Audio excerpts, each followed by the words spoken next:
Assalamualaikum warahmatullahi wabarakatuh. My name is Nurjani from Group 4 as the first speakers. And now I want talking about language and gender study case.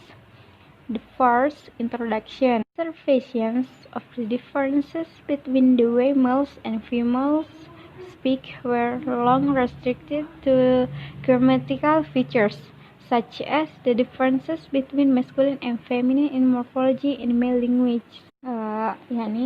Perbedaan antara cara pria dan wanita berbicara telah lama dibatasi pada gaya gramatikal, seperti perbedaan antara laki-laki dan perempuan pada morfologi dalam banyak bahasa. However, in the 19th and 17th, women researchers started looking at how a linguistic code transmitted sexist values and bias. Bias and transmitted sexist values di sini yakni di mana yang dimaksud ini adalah orang yang terlalu berprasangka terhadap si gender tersebut. Namun pada penelitian pada tahun yang disebutkan tadi, wanita mulai melihat bagaimana kode linguistik mentransmilasikan nilai dan bias seksis ini. Kemudian, Lakoff 1975 is an example of this, namely she raised questions such as, do women have a more restricted vocabulary than men? Dia itu bertanya-tanya seperti, apakah wanita memiliki kosakata yang lebih terbatas daripada pria? Do they use more adjectives? Apakah mereka menggunakan lebih banyak adjektif, kata sifat? Next, are their sentences incomplete? Consequently, researchers started to investigate empirically bias in the language and the differential usage of the code by men and women. Okay, part 2, differences in men's and women's speech. 2.1 General comments. Ini nomor 2, perbedaan tuturan laki-laki dan perempuan. Bagian pertama, komentar umum. The issue of women interacting differently from men has been discussed for hundreds of years. However, feminist movement in the 19th and 60s realized that language was one of the instruments of female oppression by males. Ini persoalan perempuan yang berinteraksi secara berbeda dengan laki-laki telah didiskusikan selama ratusan tahun. Namun, gerakan feminis di tahun 1960-an menyadari bahwa bahasa adalah salah satu instrumen penindasan perempuan oleh laki-laki. As a matter of fact, language not only reflected a patriarchal system but also emphasized male supremacy over women. Faktanya, bahasa tidak hanya mencerminkan sistem patriarki, tetapi juga menekankan supremasi laki-laki atas perempuan. Most of the works analyzing language were to do mostly with male language production. Laboff's works, for instance, describe mostly the speech of men. However, other linguists, such as the one cited below, started to become interested in observable differences in language production depending on the sex of the speaker. Sebagian besar karya yang menganalisis bahasa sebagian besar yang berkaitan dengan produksi bahasa laki-laki. Seperti karya-karya Luwov, misalnya dijelaskan harus pidato laki-laki. Namun, ahli bahasa lain mengatakan seperti yang dikutip di bawah, berusaha keras untuk menjadi tertarik pada produksi bahasa. Perbedaan yang dapat diamati tergantung pada jenis kelamin penutur. Okay, I think enough from me. Thank you. Well, I'm Hajar Aswadi as the second speaker, and now I will discuss about the second material, that is man-woman difference. Okay, let we see. Here, I would like to explain about women break the rules of turn taking less than men. Artinya, wanita melanggar aturan mengambil giliran lebih sedikit daripada pria.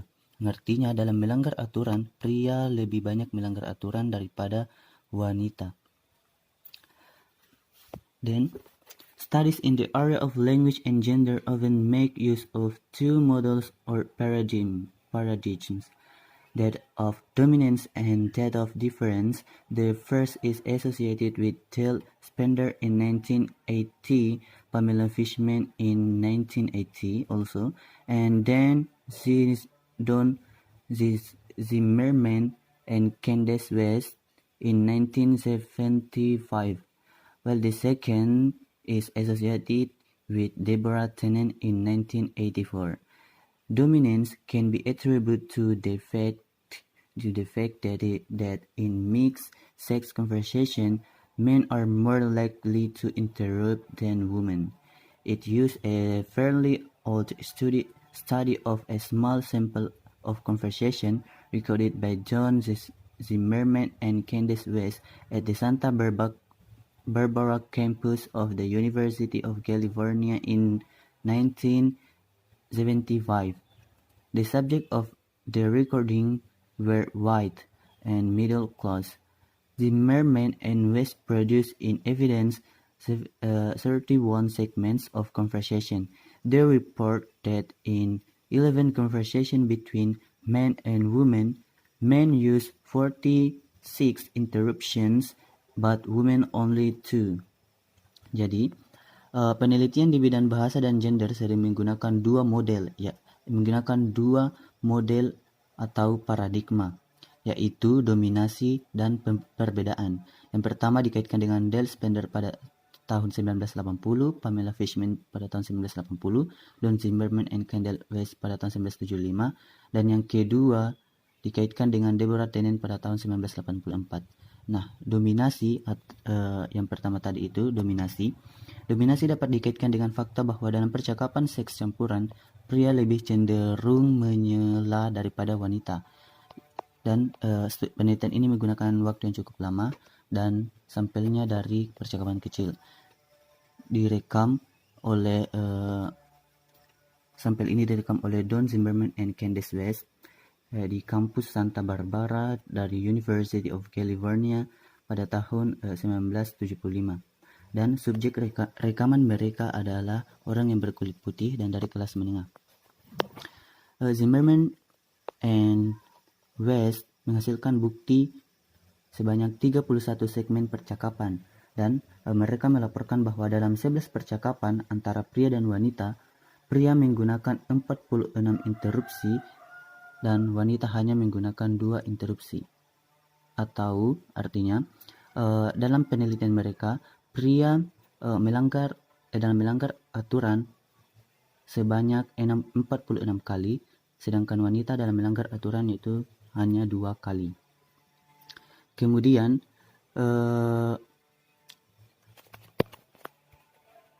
model atau paradigma yang kedua tadi adalah perbedaan. Nah, teori perbedaan juga diringkas dalam buku Tennant pada tahun 1990 dalam sebuah artikel di mana dia mewakili penggunaan bahasa pria dan wanita dalam serangkaian 6 kontras atau perbedaan. Yang pertama yaitu status versus support, yaitu status versus dukungan. This claims that men grow up in a world in which conversation is competitive. They seek to achieve the upper hand or to prevent others from dominating them. For women, however, talking is often a way to gain confirmation and support for their ideas. Men see the world as the place where people try to gain status and keep it. Women see the world as a network of connections seeking support and consensus. Jadi, perbedaan yang pertama ini mengklaim bahwa pria tumbuh di dunia dengan percakapan yang kompetitif. Mereka berusaha untuk menang atau mencegah orang lain dalam mendominasi mereka. Namun bagi wanita, berbicara seringkali menjadi cara untuk mendapatkan konfirmasi dan dukungan atas ide-ide mereka. Pria melihat dunia sebagai tempat orang untuk mencoba untuk mendapatkan status dan mempertahankannya, sedangkan wanita melihat dunia sebagai jaringan koneksi yang mencari dukungan dan konsensus. Kemudian kontras yang kedua atau perbedaan yang kedua yaitu independence versus intimacy. In general, women often think in terms of closeness and support and struggle to preserve intimacy. Men concerned with status tend to focus more on independence. These traits can lead women and men to starkly different views on the same situation. Jadi, kontras yang kedua yaitu kemandirian versus keintiman. Secara umum, perempuan sering berpikir dalam hal kedekatan dan dukungan, serta berjuang untuk menjaga keintiman. Sedangkan laki-laki peduli dengan status, cenderung lebih fokus pada kemandirian, dan ciri-ciri ini dapat membuat wanita dan pria memiliki pandangan yang sangat berbeda tentang situasi yang sama. Kemudian, kontras selanjutnya itu advice versus understanding, yaitu nasihat versus pengertian. Jadi, Deborah Tennant claims that too many men a complaint is a challenge to find a solution. For example, when my mother tells my father she doesn't feel well, he invariably offers to take her to the doctor. Invariably, she is disappointed with his reactions. Like many men, he is focused on what he can do, whereas she wants sympathy. Jadi, Deborah Tennant mengklaim bahwa bagi banyak pria, keluhan merupakan tantangan untuk menemukan solusi. Contohnya, ketika ibu saya memberitahu ayah saya bahwa dia tidak enak badan, dia selalu menawarkan untuk membawanya ke dokter. Dia selalu kecewa dengan reaksinya. Seperti kebanyakan pria, dia fokus pada apa yang dia bisa lakukan, sedangkan dia menginginkan simpati. Then, the next contrast is information versus feeling. Culturally and historically speaking, men's concerns were seen as more important than those of women. But today, the situation may be reversed so that the giving of information and brevity of speech are considered of less value than sharing of emotion and elaboration. Jadi, informasi versus perasaan. Secara budaya dan sejarah, perhatian laki-laki dipandang lebih penting daripada perempuan.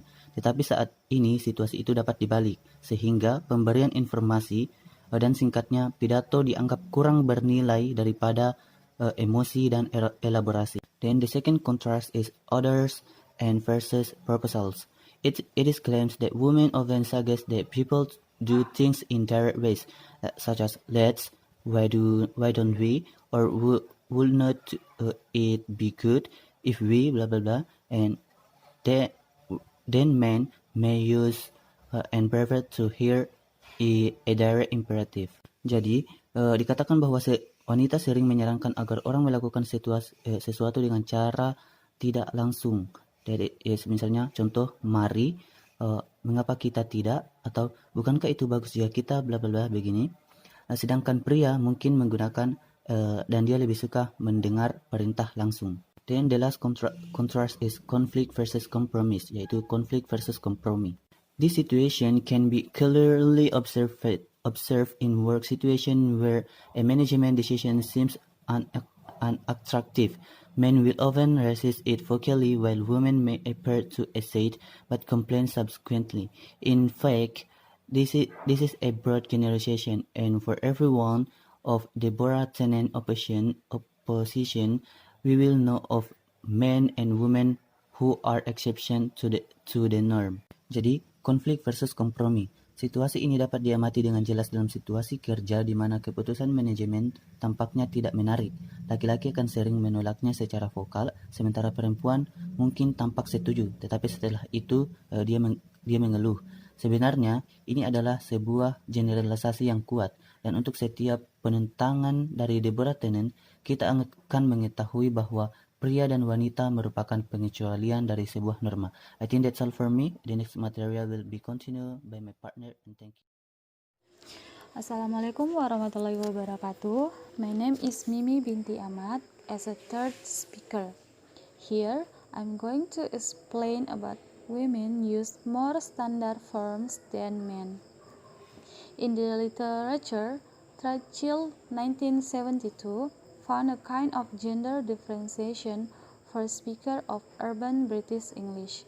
His study demonstrated that women informants use firm, the subordinate position of women in English and American societies make it more necessary for women to secure their social status linguistically. Whether men can be rated socially on what they do, women may be rated primarily on how they appear, so their speech is more important. As for American literature, research has not shown a noticeable difference in terms of the usage of standard form by men and women. Jadi, perempuan menggunakan bentuk lebih standar dibanding pria. Dalam literatur, Churchill menemukan perbedaan secara gender dari pembicara Inggris British Urban. Posisi wanita yang berada di bawah masyarakat di Inggris dan Amerika membuatnya lebih penting untuk menyembunyikan status sosial mereka secara linguistik. Sedangkan pria bisa dinilai secara sosial dari apa yang mereka lakukan. Sementara wanita dapat dinilai dari cara berpenampilan atau cara membicarakan sesuatu. Jadi, ucapan mereka lebih penting. Untuk literatur Amerika, belum mengetahui perbedaan bentuk yang digunakan oleh pria dan wanita secara pasti.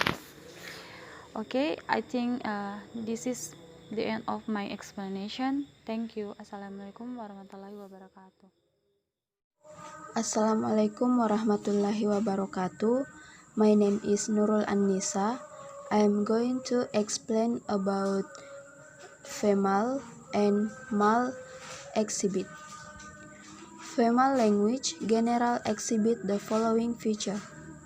Report talk, show support, build community. I am glad everyone had a chance to participate. Supporting, listen and respond to spoken and unspoken conversational clues about other people's feeling. For example, I understand lets the speaker know they are understood and not alone. Tentative, create an impression of less authority and less self-assuredness. The report is due today isn't. Conversational invitation ask questions to get the conversation going. Did you hear about? Are you going to? Male language general exhibit the following feature. Report talk focus less on feelings and more on information, facts, knowledge, and competence. Instrumental report to get things done, solve problems, define status, finish that proposal by Monday. Advice when dealing with personal problems, they try to offer a solution while impeding to show solidarity does not seem helpful or appropriate. Assertive, certain, direct, and authoritative, they use statements of fact rather than opinion. That report is due on Monday. Dominance or control of the conversation for gaining power. Assalamualaikum warahmatullahi wabarakatuh.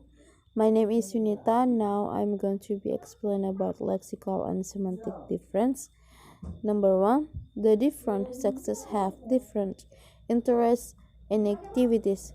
Therefore, variation in lexicon and semantic would be different.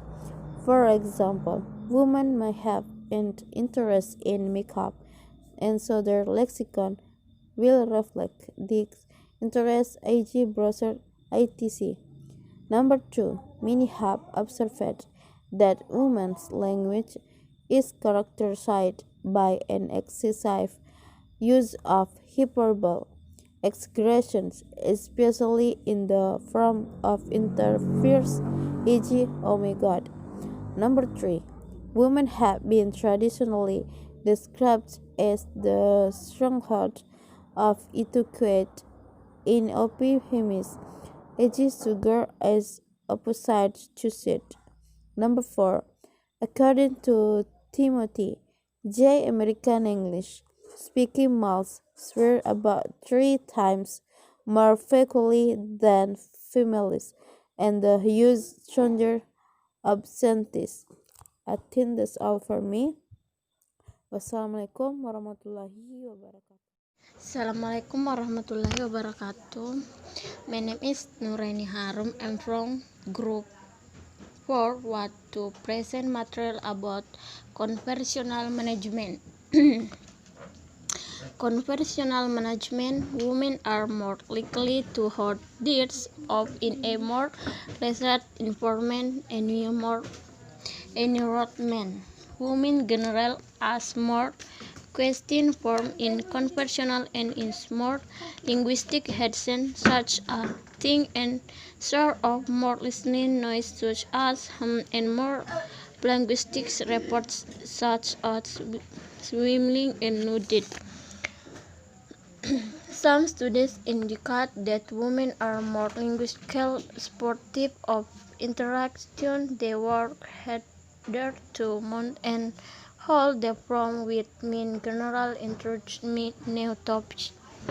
Godwin Madris observed that girls and women link their interests to private speakers and develop at other topics rather than introduce new topics. By contrast, Helgen van topic suite is that most common function as by both sex, while men takes function more frequently than women. Linguist Family Firmans has stated that women do all of the conversational work.